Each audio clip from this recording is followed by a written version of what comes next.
Okay, I am here because I had some requests for a tutorial on my People Pot pie.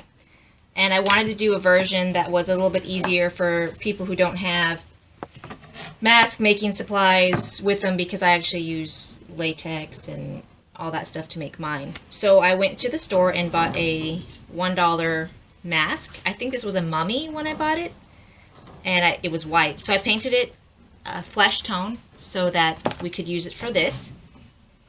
The night before you start this project, you're going to want to get some great stuff, and you're going to get a pie tin, and you're going to spray your great stuff in the bottom of your pie tin, filling it up about three quarters of the way, I would say, and then let it dry and rise and finish up.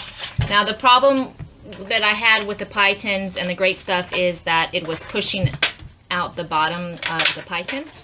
So I just pulled it out. It just came out fairly easily, actually, and used a knife to just kind of trim up that edge and make it nice and flat so that you can set it in your pie tin. I'm not going to use the pie tin right now just because it's noisy and shiny. Okay, so now that you have your mask, it's pre-painted, you have your little pie shape, it's ready to go. You might want to trim off some of the more bumpy edges. I mean, it's okay for pie to be, the crust to be a little bumpy and stuff, but you don't want it going crazy. So I trimmed off those bumpier edges. I have my mask that's pre-painted in the skin color, and I'm going to cut my mask so that it fits a little bit better around the pie. You're gonna probably want to cut it, tilt it down so we can see the mask. You're probably gonna want to cut it in kind of a curvy shape, because that's the way pie crusts usually look. I feel like I'm using these backwards. There we go. So we're just going to come and trim around so the pie crust will lay a little bit better on there. Cut off all that weird hair on top. Do mummies have hair? Maybe it was just like a hospital patient or something. I'm going to leave one ear on just for fun. The bottom of the chin kind of curves under, which makes it really difficult to lay nice on the pie, so you're going to want to make sure you cut the whole chin off. I'm actually coming here.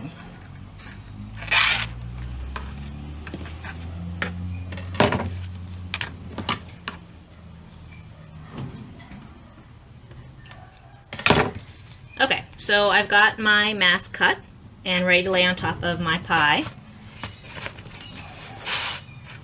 But as I'm looking at it, I see that, to me, there's not nearly enough pie showing on the edges of it, because you want it to be nice and bloody and gross looking. So I'm going to go ahead and cut it a little bit more so that a little bit more of the edges of the pie are showing through.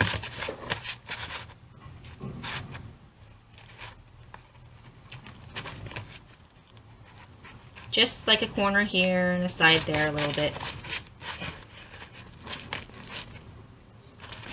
Come in here. Okay, so that's what it kind of looks like just set on there. You can use different types of glue, I'm sure, to get this attached, but my preference is E600. You can buy it. I'm almost out of this one. You can buy it pretty much anywhere, like any hobby store, Michael's or Hobby Lobby or whatever. And it glues everything to everything. I've never had a problem with E600 not gluing something to something else. So this is about $6 a tube, so it's not too bad. Okay, so I'm going to go ahead and start gluing my mask down. I'm going to pause the video and we'll come back after the mask is kind of glued down on there. Squirrel's going crazy. Okay, so I forgot to tell you guys about painting the edges before you glue it onto your pie. Pie gets browned, you know, if you know anything about pie, it gets browned around the edges where it cooks, and it also gets browned around the high points in the pie. So what I'm doing around the edges, but not on the high points, I like to do a little bit of red first. So I'll lay down a little bit of red paint and kind of smooth it in there. Just realized I did not fix my nail polish before I did this, but that's okay.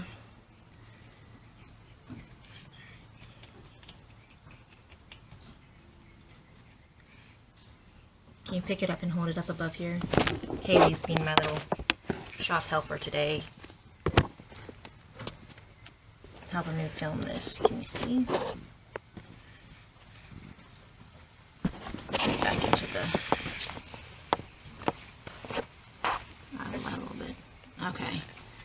So just kind of tap it on and kind of smear it in. It's kind of...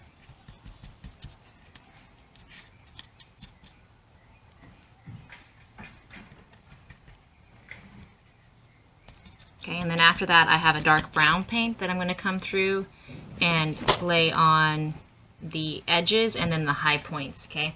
I want the red to show a little bit beyond the brown, which is why I smeared it out so far. But you can do that however you see fit. But the sun is not making it easy to see this. There we go, hopefully you can see. And just kind of tap it on. You can use your finger to kind of smooth it if you want to, or tap it in a little bit further in to the crust here.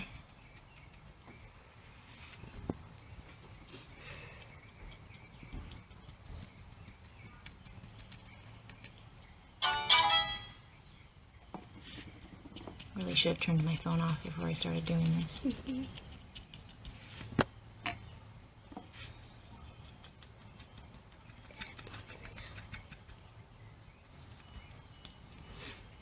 Hopefully there's like some kind of fast forward thing I can use to, when I'm doing this so people don't have to sit here and watch all this. It is.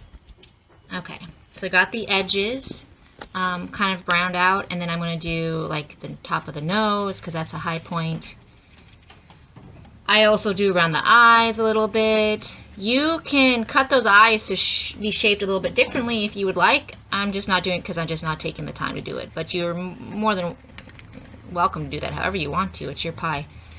It might look a little bit better if they were cut into a more realistic shape rather than those perfect little circles like that.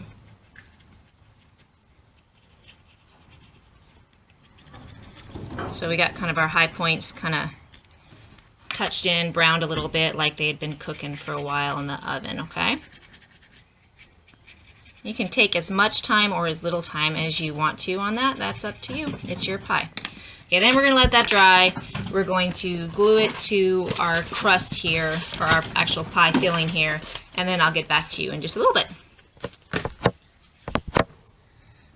Okay, so after it's kind of dried on there and you got your pie kind of looking like this, you're going to want to grab some paint of your choosing. I like to use, and you've probably heard me mention it before, this Bombay Mahogany stain. It's stain and polyurethane in one, so it leaves a nice shiny coat on top of it. So we're going to take that and we're going to basically just fill in all the visible areas of pie filling with the stain. So let's pick that up for me, babe, so you can see what I'm doing. I need curtains in here. Okay.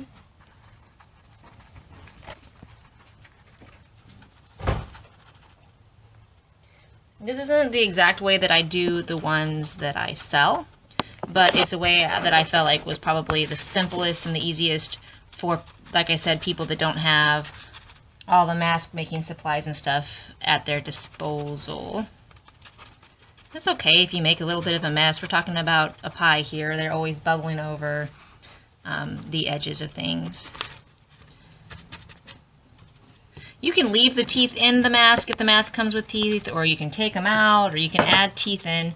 It's up to you, whatever you want to do.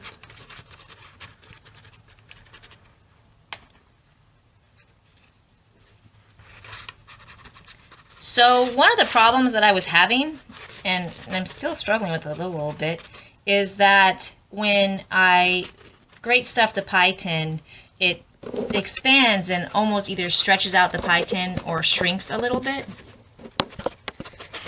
So it doesn't fit neatly directly back into the pie tin. You might want to wear gloves if you're doing this. I never wear gloves. I feel like I can't function in gloves, but it'll save you the trouble of getting stain all over your hands.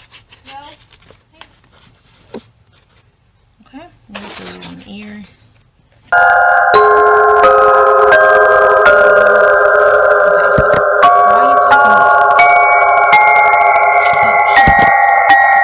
Okay, sorry, the cat was trying to catch our squirrel. He's just living with us for a little while until we find him, until he's ready to go home. Okay, so we have the pie kind of basically ready, and then you're going to put it back in the pie tin. As I was saying before I had to go rescue my squirrel, is that